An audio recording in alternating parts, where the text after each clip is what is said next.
母亲，主，母亲，你怎么了？姐姐，发生了什么事儿啊？是玫瑰人。奴婢当时正在给主煎药，没想到玫瑰人就闯进来了。他拿鞭子抽主，给主抽了一身的伤。是奴婢不好，奴婢没有护住主。这怪不了你，索性。我去告诉皇阿玛。永华，你不能去，你别管这事儿，听母亲的。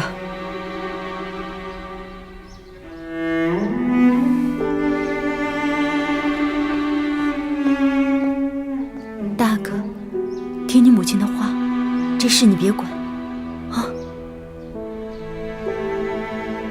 三宝，奴才在。陪大阿哥下去。这，大阿哥。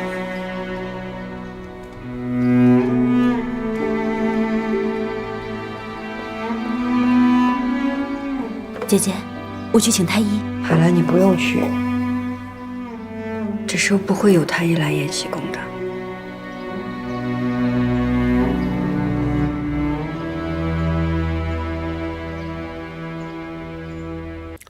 路走荒郊壮士追，蛙声紫色总男儿。拔山扛鼎新何报，持剑辞追志不移。天下不闻歌楚歇，帐中唯见叹于西。是永璜吧？故乡三户中何在？千载这孩子无疆不喜悲。锦州，叫他进来。这。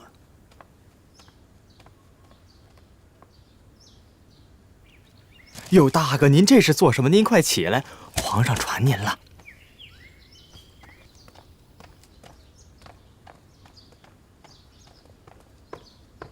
儿子请皇阿玛、皇额娘安，请圣上在安。越发的没规矩了。永璜，皇子与公主、代庶母皆以娘娘相称，你对圣常在也不唤句圣娘娘，实在是疏忽了礼数。臣妾原是伺候大阿哥养母的宫女，大阿哥不肯按规矩称呼，也是情有可原的。儿子是母亲细心抚养，从未教坏过儿子，更未怂恿过儿子。今日儿子背诵的御诗，乃是母亲亲口教导。母亲时时刻刻把皇阿玛放在心上，怎么会残害皇阿玛子嗣，还请皇阿玛明察。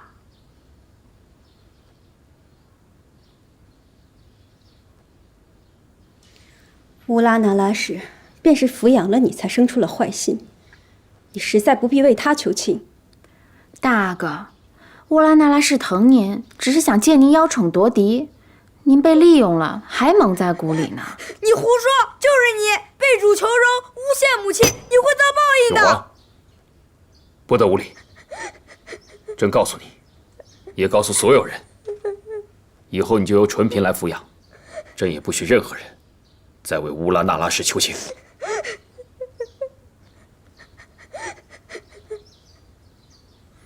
李煜，带他出去。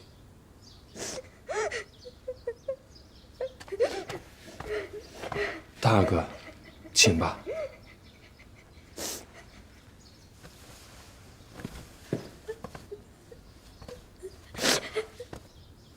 母亲，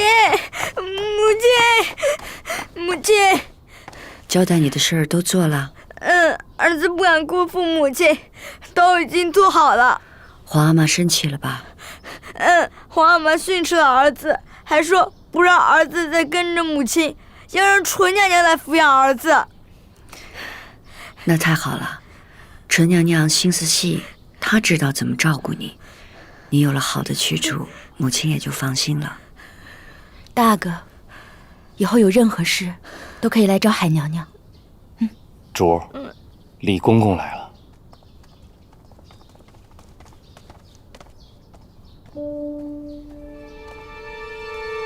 皇上口谕。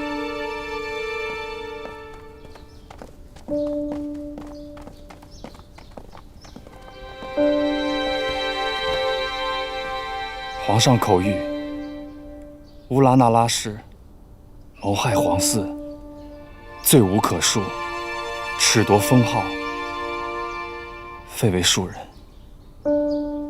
终身终身游居冷宫。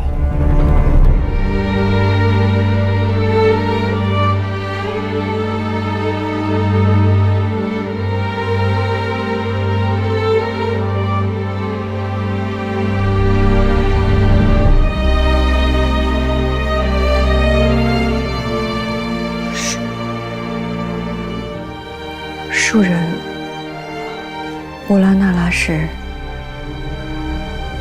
谨遵圣旨。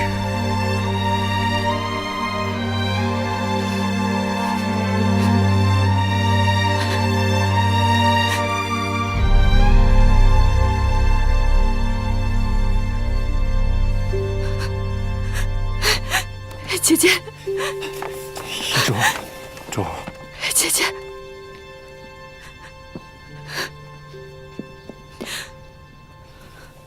遗主恕罪，您没了封号，奴才只能这么称呼您。李公公，咱们里边说话吧。是。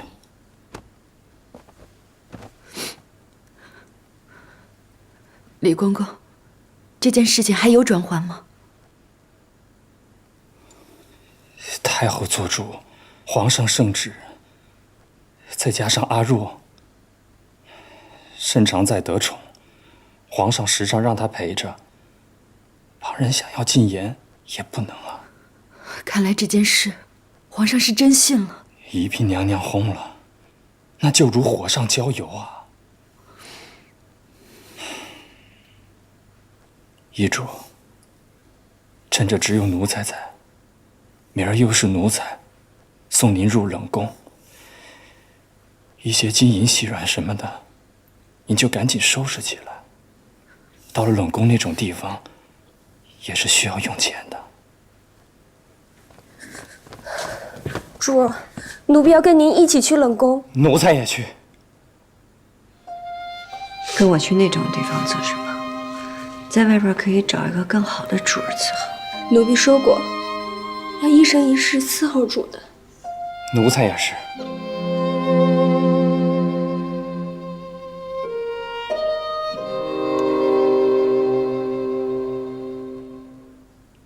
遗主，虽然您被褫夺了封号，废为庶人，但也不能没人照顾。带一个进去也成。别的不说了，以前阿若总是为难所心，这要把她留在外头，恐怕更吃亏。好，冷宫虽然清苦，索性跟我进去也是好的。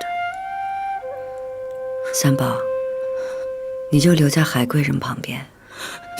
姐姐，我知道你会拒绝我，可是你身边只有叶心和泽之，三宝留下来也好多个照应。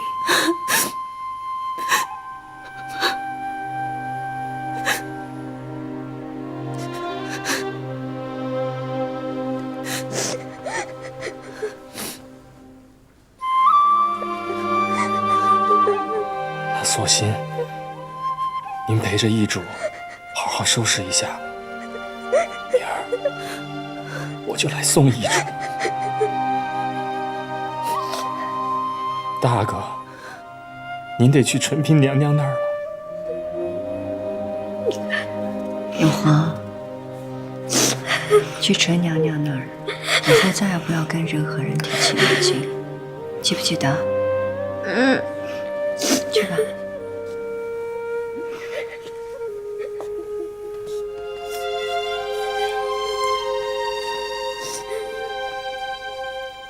遗主连大哥都这么疼爱，奴才实在不相信您会去害别人的孩子。